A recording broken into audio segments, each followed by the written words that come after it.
สารบឆ្នាំផងហេ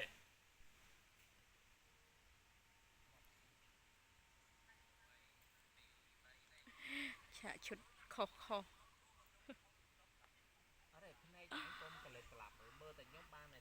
រាប់រយឆ្នាំមើលធ្វើមើលអត់ត្រង់ចូលមកក្រោមជើងខ្ញុំសេកសន្លឹងមើលឲ្យមុតឲ្យកាចមកមួយទី3លេខឯនេះប្រហើនណារៀងសម្រុកចូលមកយកវត្ថុ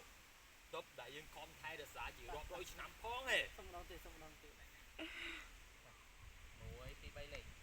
ឯនេះប្រហើនណារៀងសម្រុកចូលមកយកវត្ថុទប់ដែលយើងខំថែរក្សាជារាប់រយឆ្នាំផងហេសុំម្ដងទៀតបងដៃមកឯងមិនកាយវិការពេកទេដៃមកឯងមកបានហើយឯងនេះប្រហើនណារៀងសម្រុកមកយកវត្ថុទប់ដែលយើងថែរក្សារាប់រយឆ្នាំផងហើយអញ្ចឹងមកតា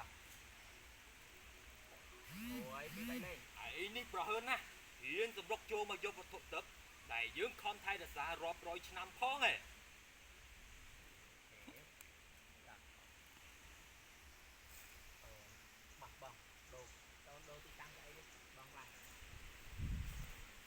នេះជាសកម្មភាពខ្លីៗដែលពួកខ្ញុំកំពុងតែថតមានឈុតខុសខ្លះត្រូវខ្លះអញ្ចឹងទៅថតនៅព្រៃវត្តចំការខ្សាច់យើងនេះបងប្អូនអើយគឺនិយាយទៅបងឯងធ្វើម៉េចបងឯងប្រឹងសម្លឹងឲ្យត្រង់ចឹងខ្ញុំបងឯងនឹងទៅបងកាច